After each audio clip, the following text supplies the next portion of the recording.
8th and 9th position. Just a tiny little error there from Kenny Habul. It's so difficult on the brakes. Brembo have told us that the turn 1 is the most difficult part on the brakes, and he just ran a little bit wide. And Connor Zilic, he said, yes, I'm going through.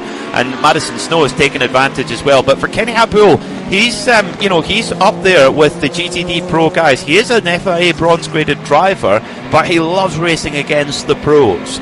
He's won the Bathurst 12 hour before, so in fact he's won it twice overall, so he knows how to mix it with the pros. But his job is to keep that car on the lead lap and then hand back over to his co-drivers Michael Grenier and Maro Engel. He's got 2 hours of minimum drive time. I'm sure he'll do much more than that, but that's what he's going to look at right now. Keep it clean, don't get in any silly battles, don't hold yourself up, keep things smooth, because I think that 75 Express Mercedes AMG has got good pace, and the Mercedes AMG has won a lot of Rolex watches for the last 4 or 5 years.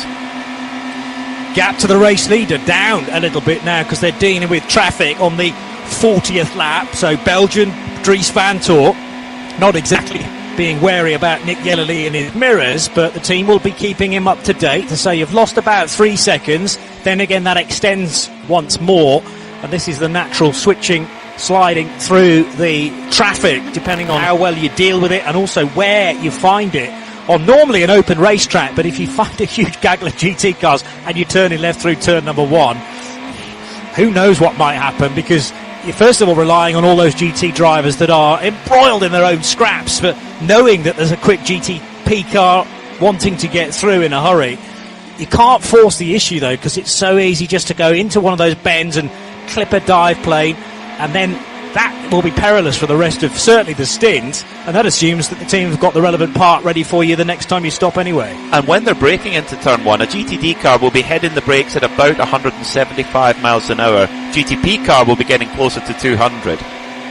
Won't quite go over 200, but getting close to it. But when they apex turn 1, the GTD car will be down to 65 miles an hour. GTPs, they're between 80 and 90.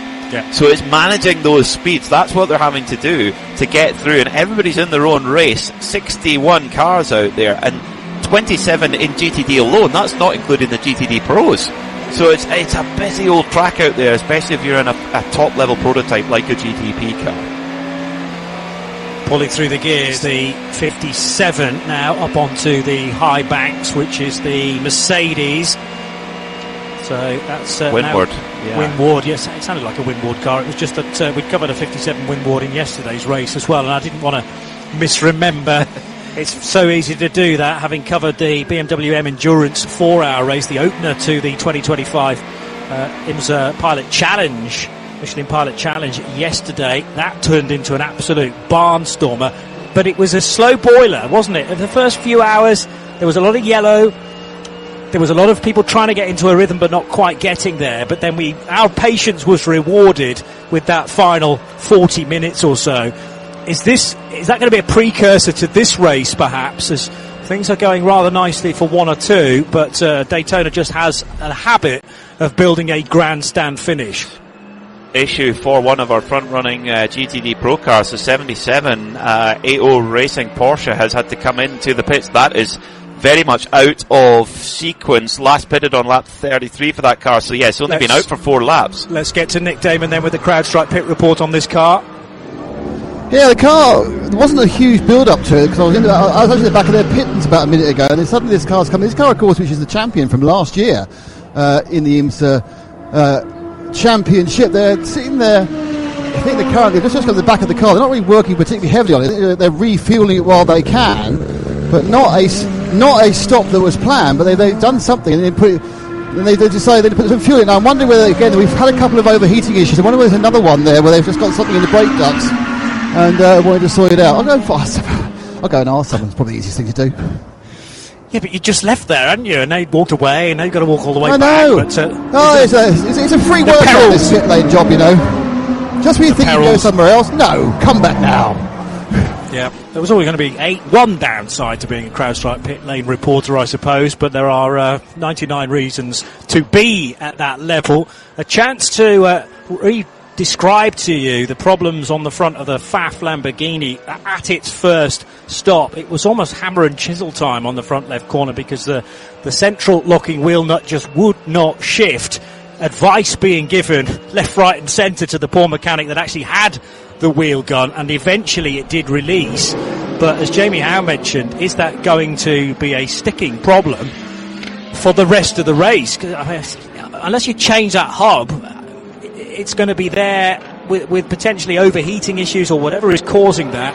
Certainly for the next few hours, they'll be desperate for it to get very, very chilly overnight, so that doesn't prolong their stops when we get to the evening hours. If it isn't, that car is still very much a contender for the win. Oh, It's yeah. got really good speed, really good speed. But for the other Lamborghini, the prototype, the number 63, SC63, is in the garage and doesn't look like it's going to be going anywhere soon. It's got a ton of Riley mechanics and Lamborghini mechanics all around it, and for Mirko Bortolotti, Roman Grosjean, Daniel Kvyat and Eduardo Mortara, a real all-star lineup, you have to say. Many of them, it looks, are either going to be waiting a while to get back in the car or potentially seeing it scrubbed at all. So, I mean, to happen so early in the race is such a disappointment. They've got to remember, the teams have been here for well over a week preparing for this race, doing lots of track time, getting everything ready, and in the first hour they have a problem. Let's get back to Nick with a CrowdStrike update on the AO Porsche issue. Go ahead. Well, the good news for Rexy fans is there's nothing wrong with the car. Unfortunately, there was something amiss with the link between the team's fueling rig and IMSA's sensors. So they didn't get the correct, as far as the IMSA was concerned, they hadn't received the correct amount of energy going in, and therefore even though as far as AO are concerned, they put the correct amount of energy in, it was a mismatch. So they were waiting to try and see if it gets sorted out by IMSA, but it was getting to the point where they were going to get a penalty. So rather than get the penalty, they did a second fueling to make sure that IMSA were happy with what was being seen on their energy system. So it's a kind of a weird sensor cross problem, but that meant they've had to go in for a second pit stop. But as the engineer said to me, the second stop is way less of a problem than the penalty they would have got. So I suppose at this point now there's big conversations going on with IMSA about how to stop this from happening again. I suppose it's still a delay, but it's nowhere near as much of a problem as it may be, like you say, going into for a penalty, and you can weave it into your strategy to a certain extent. But it does mean that Lauren Heinrich's 77, Rexy Porsche, so with the red number backing, it's in a GTD Pro class, and that car now quite a bit further down from the cars that are racing in the GT Daytona division, including Adam Adelson in the 120 car, embroiled in a really good fight. Kenny Habul in the Mercedes charging his way down the inside. That's a battle with Madison Snow in the number 1 BMW, and now about to get underneath the rear wing of the gold Mercedes is the 120 Porsche of Adam Adelson. This does not concern the race lead in GTD, because that's with Russell Ward in the number 57 Mercedes. He's quite a bit further up the road, but these three cars, despite them being in the different categories within GT, very, very close at this stage, P-Mac. That they are, yeah, and good news for fans of the AO Racing Rexy number 77. It didn't fall off the lead lap with that stop. So great work by the AO Racing team to do that. And coming back to the next point on the maximum stint energy, they have 857 megajoules that they can put into the car by way of fuel. It's not a hybrid car, it's just fuel, but that is the equivalent in megajoules. And it can be replenished at 21.425 megajoules per second. And if everything goes to plan, the stop should take 40 seconds. Okay. So you've got a delay because you come into pit road, you're slowing before the pit speed limit, and it's also very, very slow when you come out of the pits, round the back of the main paddock, and have to thread your way between a couple of concrete walls. That's all a delay, but even when you add that up, at least you've got another fuel stop done. Problem is, of course, the 77 didn't really need much fuel, so there wasn't a great deal of space to put more fuel in, but at least it, in theory, resetted the IMSA information, and hopefully things will remain okay for the rest of the race. But again, just thinking back to the issues for the FAF Lamborghini, that's a mechanical drama that might keep repeating pit stop after pit stop. Is that data irregularity problem going to also cause an issue for car 77 moving forward?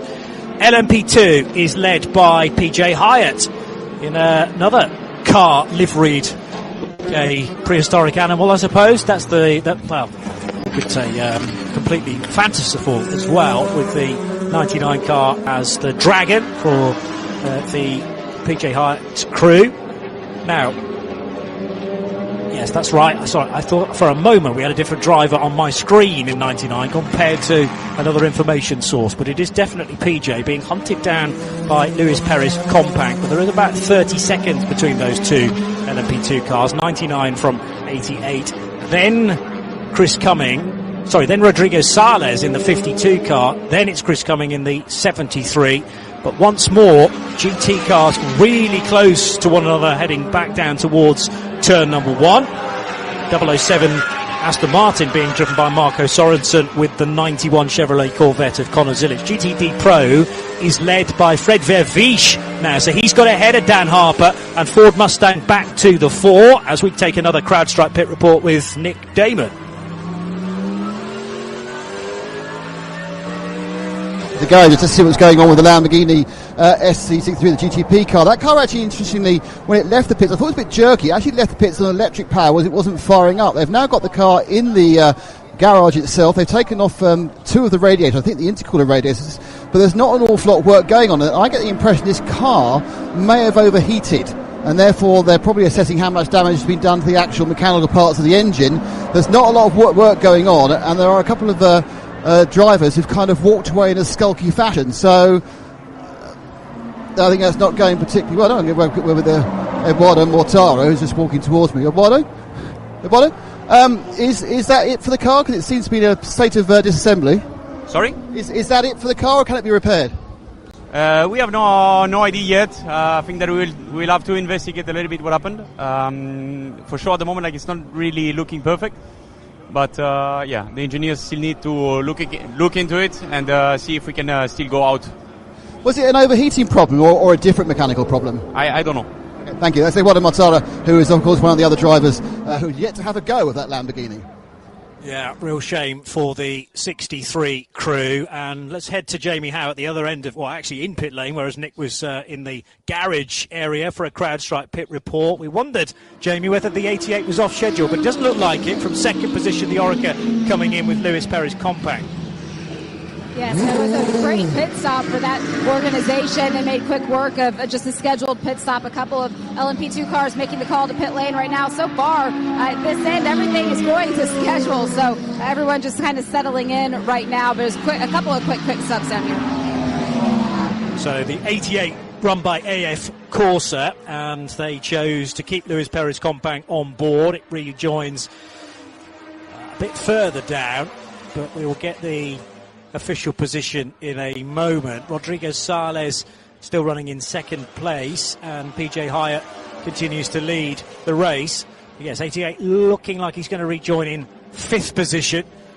I think that's sixth as Nick Bull goes through, just in behind. So George Kurtz the one to gain a spot in car number 22 as well. Dries Vanthoor leading by 13 seconds. It's stabilised again at about that margin. Maybe Nick Yellerly and others happy just to kind of keep plodding along and around and make sure you stay on that crucial lead lap. The good news for Nick is that Jack Aitken's slightly more distant now, 7 seconds back in the number 31 Cadillac. Yeah, and could maybe try and settle into a more steady program, make sure they've got the tyre, make sure they've got the car in good condition for later on in the race. That's the most important thing. Just keep the leader in touch and go for it later on. The 52 wins PR1 car, that was taken by Ben Keating. It was in the lead until a couple of issues under braking at the Western Horseshoe. It's been taken over by Rodrigo Sales. This is the only car in the LMP2 class that has two bronze drivers in it, with Ben Keating and with Rodrigo Sales. Sales, Mexican driver making his Daytona debut, got a great amazing collection actually of cars. He's got the Lowenbrow Porsche 962 of Bell and Holbert, amongst many others, but our race leader in an LMP2. PJ Hyatt made a super job so far, from what I can see, still staying on board after two stints of 22-23 laps or so each, all looking well. The bronze graded drivers in LMP2, in fact any driver in LMP2, must drive 4.5 hours throughout the race. That's the same in GTD as well, 4.5 hours, whereas in the Pro classes, the GTP and GTD Pro, they only have to do 2. A minute past 3 o'clock here at Daytona International Speedway. It's the 63rd edition of the Rolex 24, the 24 hours of Daytona. And we're live from the Ford Performance Broadcast Centre. Peter Mackay and Johnny Palmer with Nick Damon and Jamie Howe in pit road, providing the CrowdStrike pit lane reports. The 99 car is back underway again. So PJ Hyatt, I'd be surprised if he got out of that car. 63, as we've mentioned a number of times, the Lamborghini from the GTP class, having extensive work done on it, and Eduardo Mortara not really committing either way as to whether we will see that car again. But it's all rather busy in pit road, mainly for LMP2 cars. I know, Nick Damon, though, that you had recently seen one of the Vassar Sullivan Lexus come in. They're struggling a little bit. Frank Monte Calvo. Yeah, not sure why. It's the number 12 that came in. They had a look around. They got a massively long slug of fuel. And the only thing I can think of is it's a similar problem that the AO car had. Because there's no reason for it to come in, because it's at least half an hour or 25 minutes before you would think you need to do it. So whether they've had the same issue about a lack of communication between the fuel sender and IMSA, I don't know. But apart from that, not sure why they would be here. But I'll see if I can get the Vassar Sullivan team to be as frank as the AO team were. Thank you for that. Driver change in car 2. Just hearing about, so that'll be Nick Bull out. We don't know yet who will be the new driver until it leaves pit lane, but PJ Hyatt did indeed stay on board the class-leading LMP2 car, and that 3 LMP2 Oricas that all flooded into pit lane together have now headed back out again. Garnet Patterson will take over car number 2 for the next stint. Most of the LMP2s then already up to their second visit to pit road, so they will be the most frequent stoppers. GTP do what, PMAC, about 50 minutes under green flag conditions? GTDs, you're getting close to the GTP. In terms of laps, we are, what are we looking at? Laps are looking between 28 to 30 lap stints depending on the car. Into the pits comes the 52 then, or the PR1 Matheson LMP2 driven by Rodrigo Sales, and yep, that's right on cue. The last of the LMP2s to make its second pit stops there, so that's exactly where we need to be. But yeah, the GTPs, they can do between 28 and 30 lap stints, so maybe another 8 laps or so before we start seeing them back down pit road again. Really good run for Felipe Nasr on Tom Blomqvist. There's the 93 of Nick Yellerly comes into pit road, but that was a change on the racetrack heading into the Le Mans chicane with Nasr getting ahead of Tom Blomqvist. There's also plenty of streaming going on down to the back straight as we go to Nick Damon for a CrowdStrike pit report. Nick Yellerly has hopped out of the Acura, the 93. Full service, of course, with tyres. Just to finish that report on the number 12 Vassar, it's exactly the same problem as AO. This communication between the fuel flow meter that they put into the car and the information received by IMSA. The engineer said to me there's a very good chance it's going to happen to an awful lot of other teams. So this could be an ongoing issue for cars. And away goes the Acura. Good stop, but it's a full service driver change for that car. I think it was running in the second or third time. And we have a lot of interesting stuff happening in GTD with bad sensor communication. Seems to be starting to affect a number of different runners there. Let's stay in the pit road to get a CrowdStrike report with Jamie Howe as well. We covered the fact that many of the LMP2 cars made their way to pit lane. A lot of them did not do a driver change, but one that did was the number 73, and Chris Cumming able to climb out of that machine after doing that opening stint. Weather is very different today than it was for practice and qualifying. What is the racetrack like for you? Well, I think we were all guessing a little bit with setup because the conditions for the Roar and the first little bit of practice are so different. I mean, we definitely lost a little bit of balance in the car compared to the colder conditions, but I think everyone's probably in the same boat. Now, you're no stranger to Daytona, but it's been a number of years. Coming back now, why is this the time to come into IMSA? Why did I decide to come back? You know what? I couldn't keep it out of my blood. I just every time I watched on TV, I always wanted to be back out here, and so I finally said to myself I couldn't wait forever, and I just jumped in with both feet. Your last time out was in 2017. That was in the prototype challenge category. The class structure the way it is now, what's been the biggest thing for you to get used to? Well, I mean, the sport has grown so much. It's just grown year by year. And so the fields are so strong. I mean, there's not a weak car or weak driver lineup. So it's more flat out than ever. All right, you say it's flat out. Last question here before I let you get your rest that you've so rightly deserved. The class splits and the way that the closing speeds are in the LMP2 category. Are you looking ahead? Are you looking behind? Are you having to manage everything? What is it? Well, I think mostly it's ahead. We're dealing mostly with the GT traffic. Most of the passes by the GTPs are on the straights. Through the infield, they're a little bit faster, but for the most part, we're looking ahead. All right, that's Chris Cumming aboard the number 73 doing that opening stint here at the Rolex 24 LMP2 category for Pratt Miller Motorsports. And that CrowdStrike pit report being brought to you by Jamie Howe. It is RS2 IMSA Radio live from the Ford Performance Global Broadcast Centre. Lots going on. First of all, a couple of penalties to tell you about.